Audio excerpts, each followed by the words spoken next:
Ang pelikula ay nagbubukas sa Pilipinas kung saan ang lahat ng mga pangunahing lungsod ay dinagsa ng mga walang isip at uhaw sa dugo ng mga zombie. Ang ating bida na si Francis Abel kahit papaano ay nakatakas sa Maynila at tumungo sa kanyang sariling nayon kasama ang kanyang asawa na si Iris at ang kanilang dalawang anak na lalaki na sina Josh at Lucas. Hindi nagtagal ay nakarating sila sa isang luma na tila walang laman at abandonadong bahay. Doon ay kinuha ni Francis ang isang piraso ng tubo at maingat na pumasok sa bahay. Habang dahan-dahan siyang naglalakad sa loob, nakarinig siya ng mahinang ingay mula sa itaas at nagpatuloy upang tingnan ito. Hindi nagtagal ay pumasok siya sa isang silid at natagpuan ang isang patay na sa isang kama. May baril malapit sa kamay ng matanda na nagpapahiwatig na siya ay nagbuwis ng sariling buhay. Kinuha ni Francis ang baril at relo pagkatapos ay bumalik sa labas. Habang nakatayo siya sa may pintuan ay nakita niya ang isang matandang babae na kamakailan lang ay naging zombie. Napag-alaman na ang lalaki sa loob ng silid ay ang ama ni Francis at ang babae ay ang kanyang ina. Sa kalaunan ay umatake ang ina na zombie dahilan para mapilitan siyang barilin ang kanyang ina. Kasunod ng kahindik-hindak na pangyayari na ito sa bahay, inilibing ni Francis ang kanyang mga magulang sa taniman ng mais. Pagkatapos ang pamilya Abel ay nanatili sa loob ng bahay para sa gabi gayunpaman, hindi makatulog si Francis kaya siya ay nanatiling gising at nagbantay sa buong oras. Pagdating ng umaga ay sinuri niya ang supply ng tubig. At pagkatapos makumpirma na malinis ito ay pinayagan niya ang kanyang mga anak na gamitin ito. Pero mukhang hindi masaya si Iris na napadpad sila ngayon sa bahay na ito. Maya-maya ay isinama ni Francis ang kanyang panganay na anak na si Josh upang tingnan ang isa pang malapit na bahay. Doon ay nakakita sila ng radyo, flashlight, at ilang manok na nakakulong. Nakita rin nila ang bangkay ng may-ari na nakasabit pa sa bubong. Inutusan ni Francis si Josh na kunin ang mga susi na nakasabit sa sinturon ng lalaki, ngunit habang sinusubukan na kunin ng bata ang mga susi ay bumagsak ang bangkay sa ibabaw niya. Malinaw na nasaktan si Josh sa pangyayari gayunpaman, hindi siya tinulungan ni Francis at ito ay dahil gusto niyang matutunan ng kanyang anak kung paano humarap sa mahihirap na sitwasyon ng mag-isa. Bago maggabi, dinala ni Iris si Francis sa basement ng bahay para tignan ang anumang mga kagamitan at tools na nasa paligid. Pagkatapos ay nabunyag na ang mapang-abusong ama ni Francis ay regular siyang kinukulong sa basement bilang parusa. Malinaw na hindi niya makalimutan ang trauma na iyon ngunit nagpatuloy pa rin siya sa pagpasok sa silid at doon ay nakita ang isang generator na wala ng gasolina. Kalaunan ng gabing iyon habang kumakain ay iminungkahi ni Iris na dapat silang magtungo sa Hilaga, ilang milya lamang mula sa kinaroroonan nila dahil pakiramdam niya ay hindi sila ligtas doon. Gayunpaman, iginiit ni Francis na dapat silang manatili dahil mas ligtas na walang ibang tao sa paligid. Kinaumagahan ay nag-uusap ang mag-asawa malapit sa taniman ng mais na nasa paligid ng bahay. Dito ay napag-alaman na hindi anak ni Francis si Josh kaya naman iba ang trata niya dito kumpara kay Lucas. Pagkatapos ay muling sinabi ni Iris na kailangan nilang magtungo sa Hilaga, kung saan inutusan sila ng gobyerno na pumunta. Mukhang hindi masyadong masaya si Francis sa ideyang iyon, ngunit sa huli ay pumayag din ito para sa kaligtasan ng kanyang pamilya. Maya-maya ay umalis sila sakay ng kanilang van. Si Francis ang nagmamaneho habang si Iris ang nagpaplano sa kanilang ruta. Tila normal ang lahat hanggang sa ibuka ni Josh ang kanyang bibig, hindi niya sinasadyang nabanggit na kamakailan lamang ay nakatanggap si Iris ng tawag mula sa kapatid ni Francis na si Diego. Ang balitang ito ay labis na ikinagalit ni Francis kaya nawala siya sa pokus at muntik nang mabangga sa isang harang sa tulay. Napagtanto ng pamilya na imposibleng makaalis doon ang van kaya iminungkahi ni Francis na bumalik sa kanilang bahay gayunpaman, si Iris ay bumaba sa van na may dalang kutsilyo at sinubukan na tumawid sa barikada. Nakagawa siya ng sobrang ingay at maya-maya lang ay lumabas mula sa likuran ng isang sundalo na naging zombie kamakailan lang, si Francis ay nagmamadaling lumapit sa kanya sa kabinarilang zombie gamit ang kanyang baril. Ngunit habang tinutulungan niya siyang tumayo, mas maraming zombie ang lumitaw sa likod ng kanilang van at ang kanilang mga anak ay nakulong sa loob. Lumilitaw na ang mga bata ay malapit ng mapahamak ngunit ang kanilang mga magulang ay matapang na kumilos. Binaril ni Francis ang mga zombie upang lumayo ang mga ito sa van. Nagawa rin ni Iris na iligtas ang kanilang mga anak, habang ang kanyang asawa ay kumuha ng granada mula sa namatay na sundalo at sinubukan na tumakas sa mga zombie. Umakyat siya sa tuktok ng mga sasakyan at mabilis na nakalayo mula sa mga humahabol na zombie. Matapos makapagtago sa likod ng isang kotse ay inihagis niya ang granada dahilan para mamatay ang lahat ng mga zombie. Pagkatapos ay muling lumapit si Francis sa kanyang pamilya at naglakad sila pabalik sa bahay. Pagkalipas ng 2 linggo ay bumalik si Francis sa tulay para kunin ang van at napagtanto niya na nasa maayos pang kondisyon ito, dadalhin na sana niya ito sa bahay nang biglang magbago ang isip niya. Dahil sa ilang kadahilanan ay ayaw niyang umalis ang pamilya niya sa lumang bahay, at nang maglaon ay dumating siya sa kanilang bahay na may dalang gas at nagsinungaling kay Iris na nasira na ang van. Pagkatapos ay nilagyan niya ng gas ang generator dahilan para magulat ang kanyang pamilya sa bumukas na mga ilaw, aircon, at ilang musika. Kinaumagahan ay pumunta si Francis sa kulungan ng mga manok para kumuha ng mga itlog para sa almusal, ngunit nadiskubre niya ang isang aso sa loob na hindi lamang pinatay ang kanilang manok kundi kinagat din siya sa kamay. Nang maglaon ay nilinis ni Iris ang kanyang mga sugat ngunit nagmungkahi na maghanap ng ospital dahil wala silang anumang gamot para sa rabies. Ngunit muli ay tumanggi si Francis na umalis sa ligtas na bahay na ito. Samantala, may narinig si Josh sa radyo tungkol sa kalapit na kampo ngunit hindi niya matukoy ang buong mensahe. Pagkatapos ay binanggit ng bata ang impormasyong ito sa kanyang mga magulang ng gabing iyon sa hapunan at nagkaroon ng mainit na talakayan, iminungkahi ni Iris na dapat silang umalis upang hanapin ang kampo.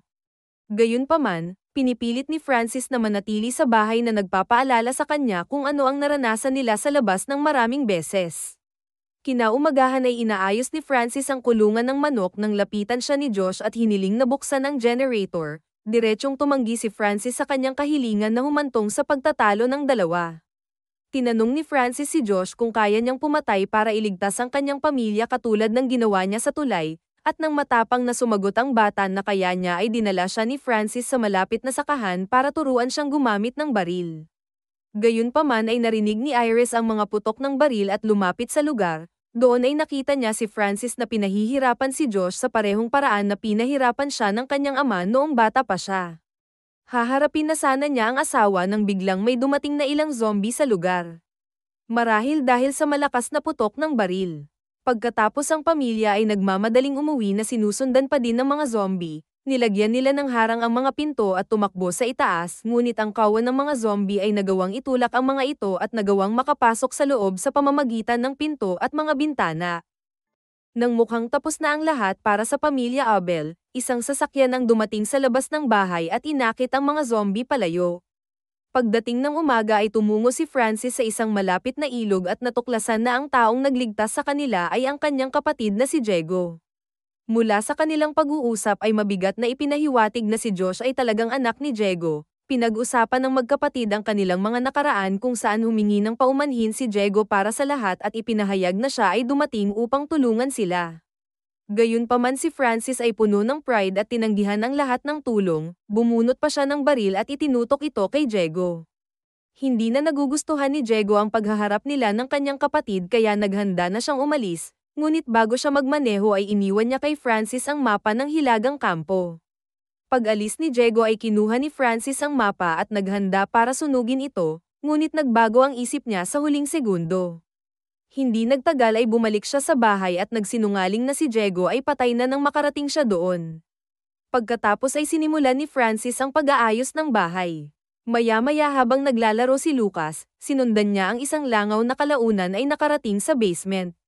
Doon ay nakita niya ang isang zombie na nagtatago sa likod ng bintana na nasa labas ng bahay. Dumating din doon si Iris at napansin niyang humihina ang mga zombie habang lumilipas ang mga araw.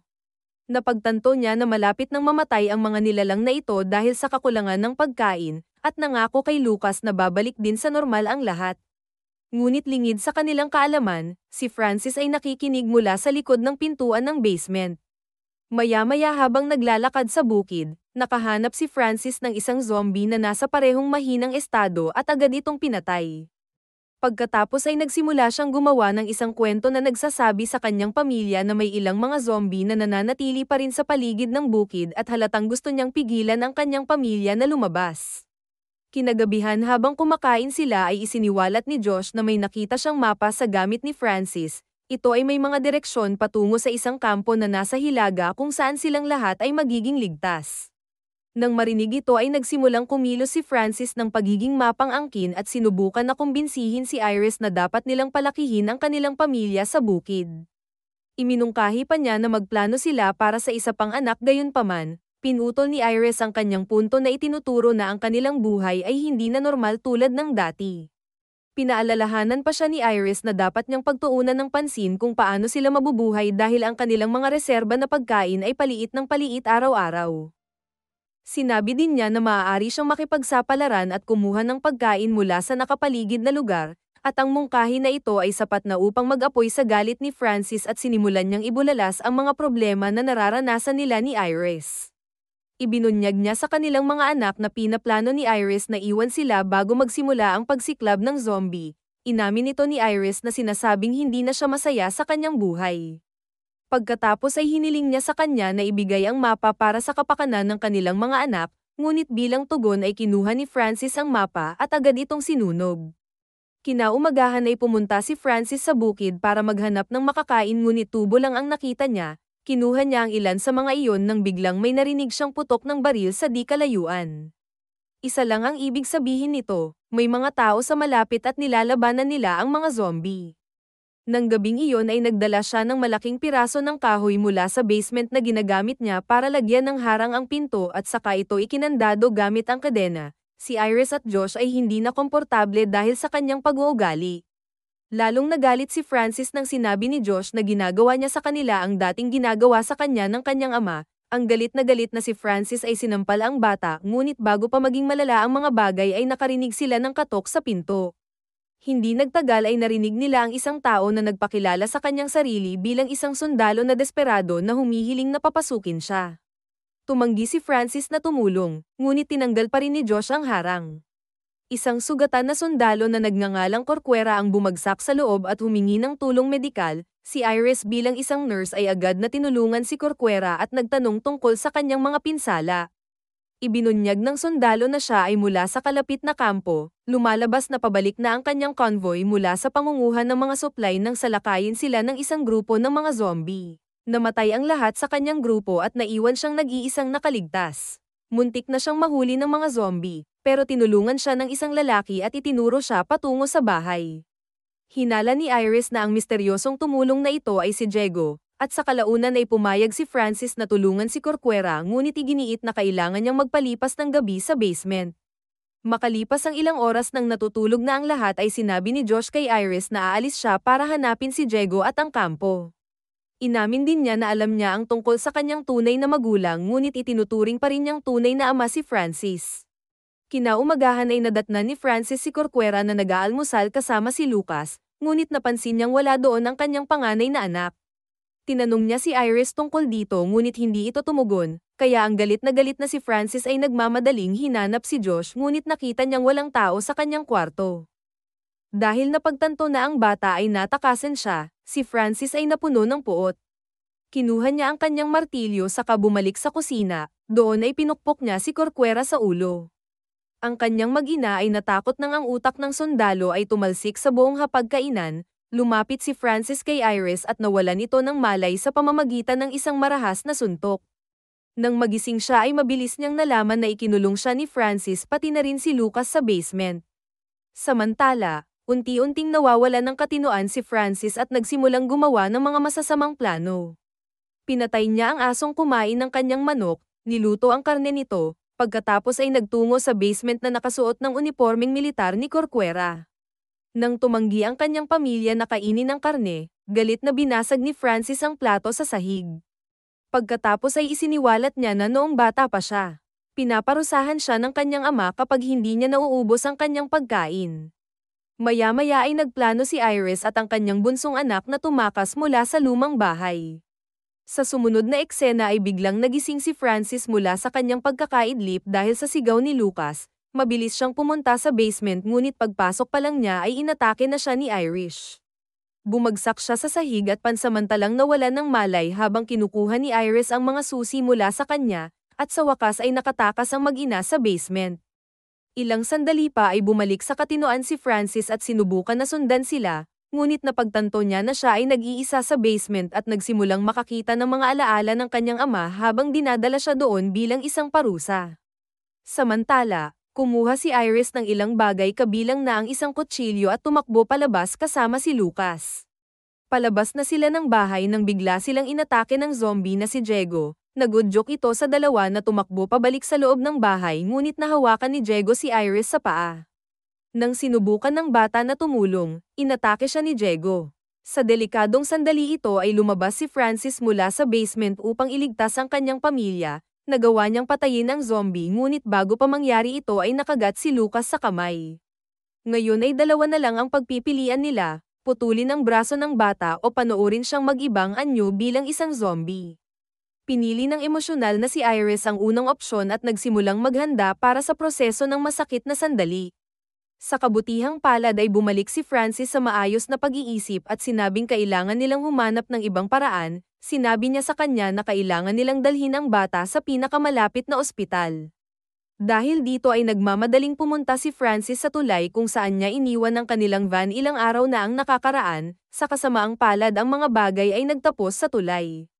Naglalakad doon si Josh na may dalang baril na kinuha niya sa isa sa mga bangkay ng mga zombie na sundalo. Hindi nagtagal ay dumating din doon si Francis at agad na hinanap ang kanyang van. Gayunpaman dahil nakasuot siya ng uniforme ng militar na puno ng dugo, nagmukha siyang isang zombie. Habang papalapit si Francis ay aksidenteng napindot ni Josh ang gatilyo dahil sa takot at nabaril ang kanyang ama, nang sa wakas ay napagtanto niya ang kanyang ginawa ay nagmamadali siyang humingi ng tawad. Ipinagtapat ni Josh na lagi niya siyang nakikita bilang ang kanyang tunay na ama. Ang huli ay tumugon sa pamamagitan ng paghawak sa kanyang mukha at sinabi na palagi din niyang itinuturing si Josh bilang kanyang sariling anak. Bago sumuko si Francis sa kanyang mga pinsala, nagawa niyang turuan si Josh na kunin ang van at iligtas ang kanyang kapatid at ina. Natapos ang pelikula nang mapansin ni Iris si Josh na dumating sa bahay na nakasakay sa van. Salamat sa panonood at pagsuporta. Upang maging updated kayo sa aming mga movie recap, mag-subscribe at pindutin ang notification bell. Babush!